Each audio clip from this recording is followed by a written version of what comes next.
Euromaxx highlights.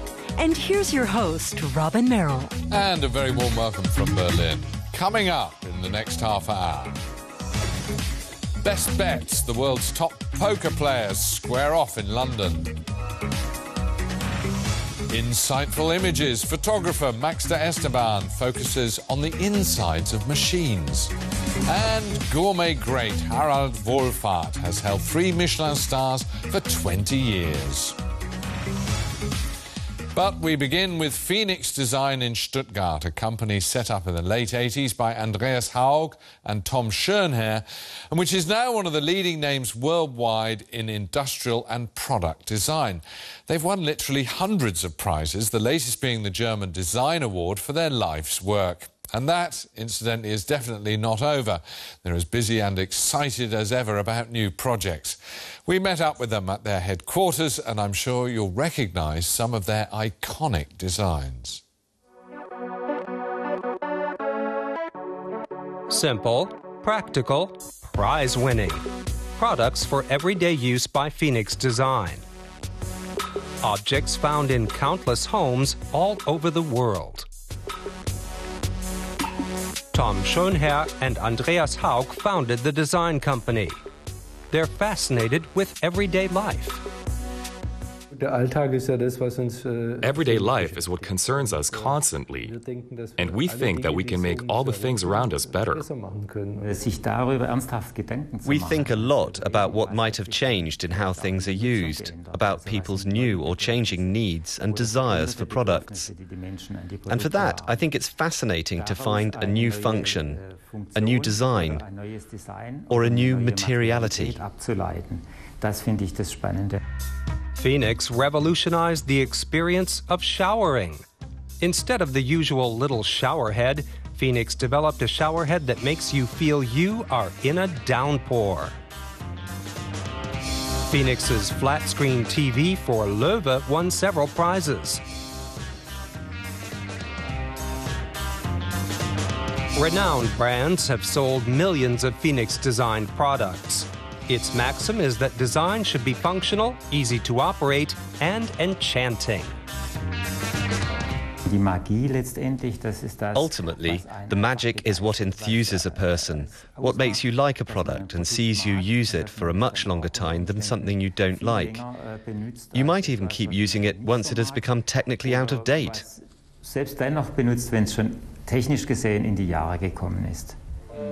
The vision of timeless functional design brought Andreas Haug and Tom Schönherr together 24 years ago. Since then, their team has continually expanded. Now, some 30 designers work on new products or rework classics like water taps.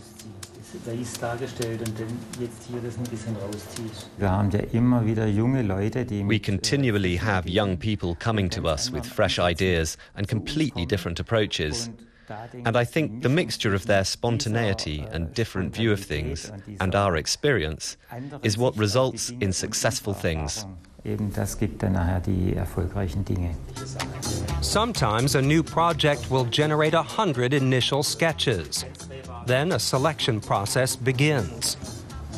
This time, the team is deciding on a standing aid. Office furniture is a new area for the company. A prototype is built in the workshop. They will make at least 10 before the product is ready to go into production. Styrofoam, wood, aluminum. Models of every kind are produced as precisely as possible.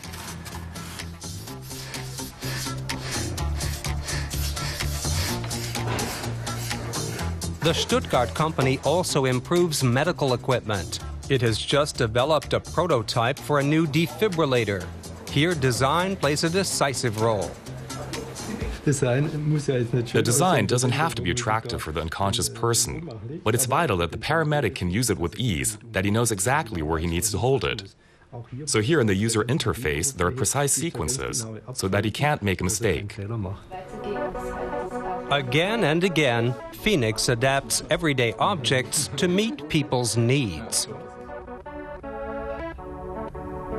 And so, at the ages of 57 and 65, Haug and Schönherr have received a German Design Award for their life's work. Of course I was pleased, but it also frightens me a bit because I think, hey, it's not over yet. I've still got some years to go, and I'm not that old. But it's a great acknowledgement of our achievement. We aren't designers who shout at the market at the top of our voices. We simply stand out for our quality and our work, and that makes me very proud. The company is named after the mythological bird that bursts into flame and then rises again from its ashes. The idea, don't stand still, but reinvent yourself again and again. Everyday life is a continual challenge. Good advice. In recent years, the TV and internet have taken the game of poker out of the exclusive environs of casinos and made it available to a wider public. There are literally loads of competitions and increasingly high stakes for the winner. Recently, a German professional poker player set himself up for life, winning millions in Las Vegas. Now there's just been an official World Championship in London. Sure, there's prize money involved, but this time it's more about the honour of being called World Champion. More than a dozen tables with 135 participants from across the globe and all fighting for the title of World Champion. One is Sandra Naujoks from Germany. She's one of the few women at the tournament. Generally, at most competitions, no more than 5% of the players are women.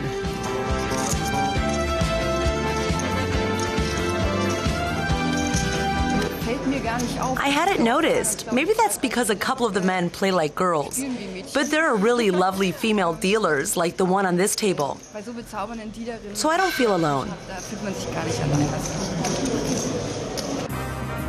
The venue for the tournament is a glamorous one. The London Eye and the County Hall building next to it. Play went on into the night for 2 days. Poker has lost its image as a dubious game of chance. It's now seen as a sophisticated sport of the mind. Around 3 million people play on a regular basis in Germany. Steffen Kallheimer is president of the German Poker Association. He's proud to be taking part with this group at the first official Poker World Championships. There are no buy-ins in this World Championship. You can't buy your way in. You have to qualify. That's an important difference. That's why we call this the first official Poker World Championship. Whether the championships are official or unofficial, the strongest hand wins, if the player keeps their nerve to the end. And bluffing, as well as having a good poker face, is a big part of the game. And players need to combine probabilities while being able to read their opponents. Hours later in the tournament is well underway. Half the participants have been eliminated, but Sandra is still in. What I'm really good at is what we call changing gears. I shift from a really aggressive style to a reserved one. The changes confuse opponents. They don't know what I'm doing. Is she aggressive, dominant, or is she submissive? They can't figure me out. That confuses them and gives me a few good moments.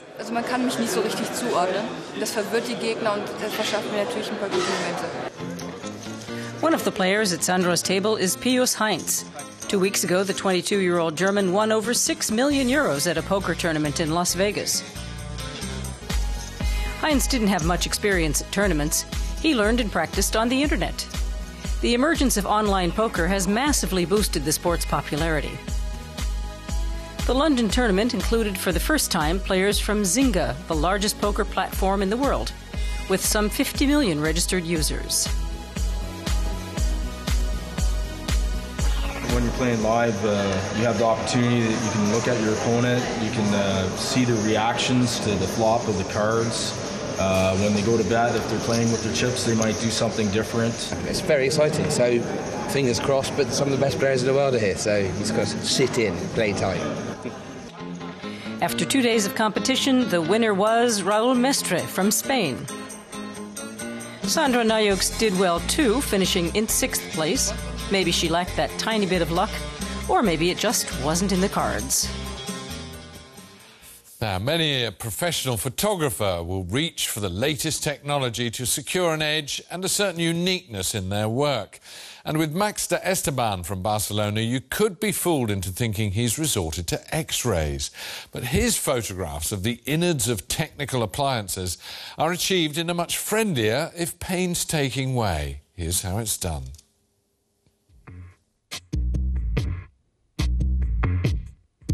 Photographs reminiscent of X-ray pictures show the inner life of technical devices that were still modern a few years ago, but now outdated. Like a cassette recorder or a Super 8 projector. Max de Esteban of Spain took the pictures. He has a photo studio in Barcelona. He calls his latest photo series Proposition 1.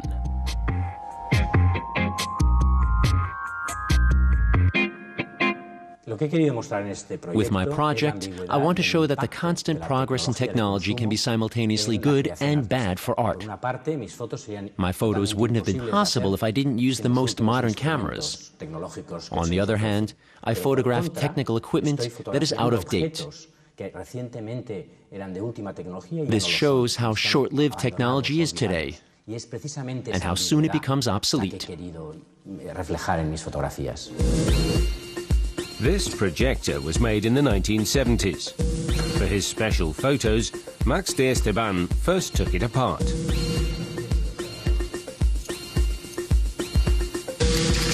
Then he sprayed the parts with white lacquer. He wanted all the parts to look as plain as possible. The white paint makes these devices symbols. They shouldn't have their original color or original structures anymore. I want to show their insides, their souls. I express that with white paint.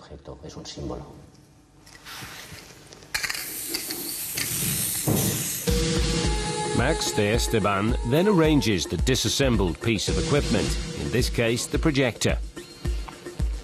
First, he photographs the front. The digital camera is connected with a colleague's notebook. The colleague sees the photos immediately and can check their sharpness. Then the projector is turned around and Max de Esteban photographs the rear side. Finally, he reassembles the piece of equipment, photographing each step. The projector has few parts, but Max de Esteban has taken apart, photographed, reassembled and again photographed devices with up to 50 parts. Next, Max de Esteban processes the photos in his computer. He takes the best photos of the front, back and covering. Then he superimposes all the pictures in several layers. Now he decides which of the individual cables, wheels and screws should be seen more and which less intensely. Here we see the first level of the picture. Now I'm laying a second image over it. So you see objects that overlay each other. Now I want to have this more beautifully and clearly. For example, I will make the thick cables in this spot in the back of the picture more transparent. I want the cables in the front to be clear, while you have only an inkling of those in the back. After a little color correction, the picture of the projector is complete. For a single photo of this kind, Max de Esteban works for 2 to 3 weeks. The processing on the computer is what takes most of the time. The entire series is currently on view in a gallery in New York. A print costs €3,000. When people see my photos, they are astonished. They ask how I did it. They think they are really X-ray photos or maybe painted pictures made with ink or charcoal. Some even ask me whether I've built a huge machine that can look through the devices. I think it's great. Everyone is astonished.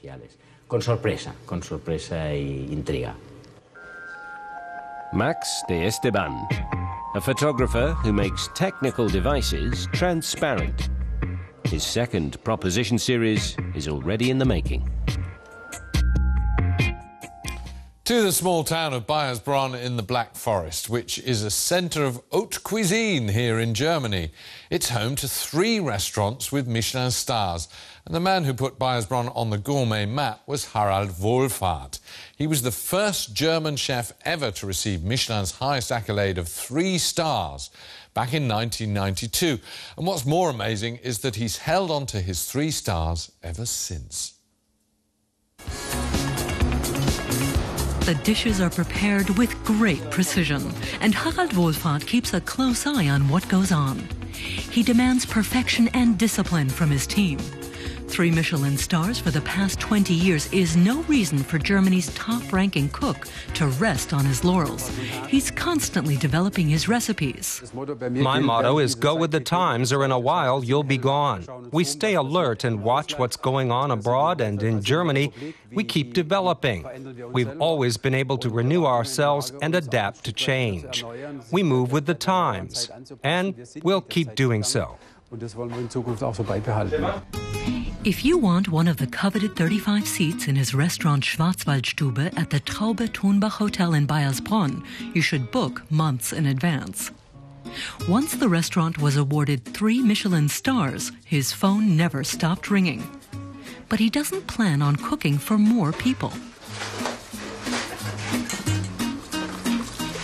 It's very gratifying, especially because no other chef in Germany has been able to hang on to 3 stars continuously for 20 years. The 57-year-old with his fabulous French cuisine has made Baiersbronn a destination for gourmet pilgrimages. Wohlfahrt has worked here for more than 30 years. He was born and grew up in the Black Forest and has never considered leaving it. Harald Wohlfahrt was one of 7 children and now has 3 of his own. He trained as a chef and was introduced to French haute cuisine by the great Eckhard Witzigmann. At the age of 25, Wohlfahrt became head cook at the Traube Thunbach Hotel, winning 3 Michelin stars for the first time in 1992. He's determined to keep them. As long as management supports what I do and as long as I can keep up with the times and remain good for the restaurant, I would like to continue what I've done. And I'm fairly flexible. Nothing leaves the kitchen until Harald Wohlfahrt has had a look over it and applied some final touches. His cuisine is composed of the finest fresh ingredients. His dishes are light and beautifully presented. Marinated duck liver in Madeira wine jelly, or rolled Alaska salmon medallions with glazed autumn vegetables. Wohlfahrt's French cuisine also bears the mark of the Black Forest. The focus is on the region. What we purchase and cook with depends on the season. That holds for everything, which I think is very important for our cuisine. Since 2008, Wohlfahrt has also been making space food. After astronauts repeatedly complained about the food on the International Space Station ISS, the European Space Agency responded by hiring Germany's best chef. This is one of Wohlfahrt's space menus: potato soup with blood sausage as an appetizer. Then braised veal cheeks and balsamico sauce. And for dessert, plum compote. Each course is packed in a 250-gram can. Harald Wohlfahrt has a team of 12 chefs. He likes to compare himself to a successful soccer coach in Germany's Bundesliga. When you play in the top league, you want to stay there. If you're relegated and play in the second league, then you're no longer first class. Harald Wohlfahrt has also helped others succeed. Many chefs who worked for him have launched their own careers, among them other bearers of 3 stars. He wants to keep his own 3 for at least 5 more years. I bet he's a tough boss, though. Now, back in 1998, 4 young Germans founded an architectural company in Los Angeles with a dream to create something different with shape and form. Graft is the name of their company, and it now has offices here in Berlin. The 4 founding members were all here recently to open an exhibition of their work.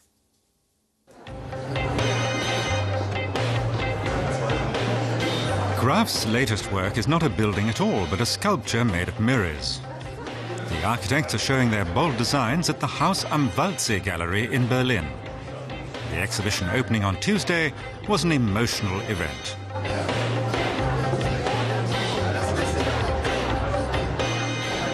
It's lovely to show one's work in such a special place, a space for art, in such a beautiful house. We've spent 13 years developing our ideas with our friends. It's dear to our hearts, and now we can put it on display. The response has so far been positive. It all feels extremely good. Their boutique Hotel Q in Berlin, which opened in 2004, was an immediate success and won a number of prizes. The bathtubs are next to the beds.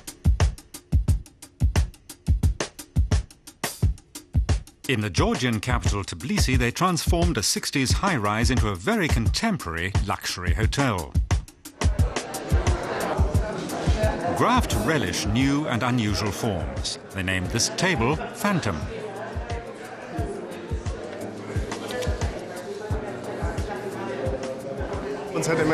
We always like to break down barriers between different categories.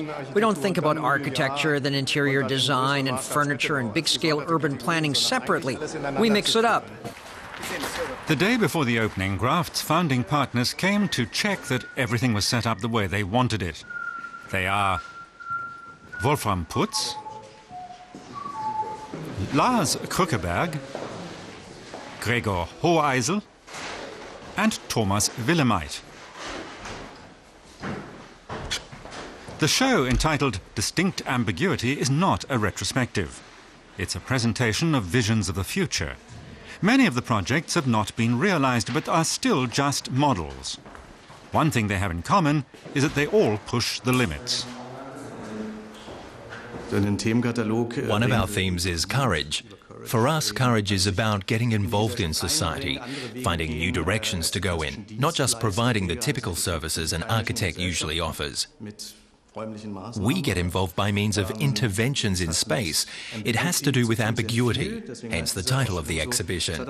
But it also has to do with sustainability. We call that theme happiness, because sustainability and not luck should lead us to what we want, which is happiness. Graft also want to make people happy in New Orleans. In cooperation with Hollywood star Brad Pitt, they've been rebuilding a neighborhood devastated by flooding caused by Hurricane Katrina in 2005. It's called the Pink Project, where they first set up 150 tents to house some of those made homeless, and then replaced those tents with solid houses. About 90 have been built so far. That's not our only pro bono project. We're building a children's hospital in Ethiopia, and we're planning a camp for children in Germany. We're not charging any fee. After 5 or 6 years, our company was doing very well, and we decided we wanted to give something back to society through our work.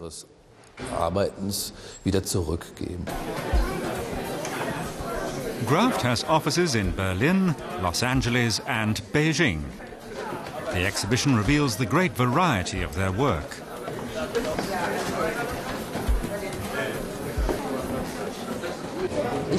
I'm so happy to have seen all these projects. Sometimes less is more, but here it's great to be overwhelmed by all these different ideas. It's good, impressive. Amazing what people can dream up if you let them. Each design is intimately related to the place where it is to be built. Graft doesn't try to leave its signature on each work. Their buildings reflect their surroundings. This is the design for a stand at a trade fair for an American science fiction broadcaster. Graft always do a lot of research before submitting a proposal. Our basic approach is this. Before we build anything, we go there and just absorb new things, like sponges. We try to understand the local culture and the local climate. And we try to offer the clients something unusual, something special and different, rather than just more of the same. And Graft have plenty of clients. This vertical village is being planned for Dubai. Much of it is covered in solar panels.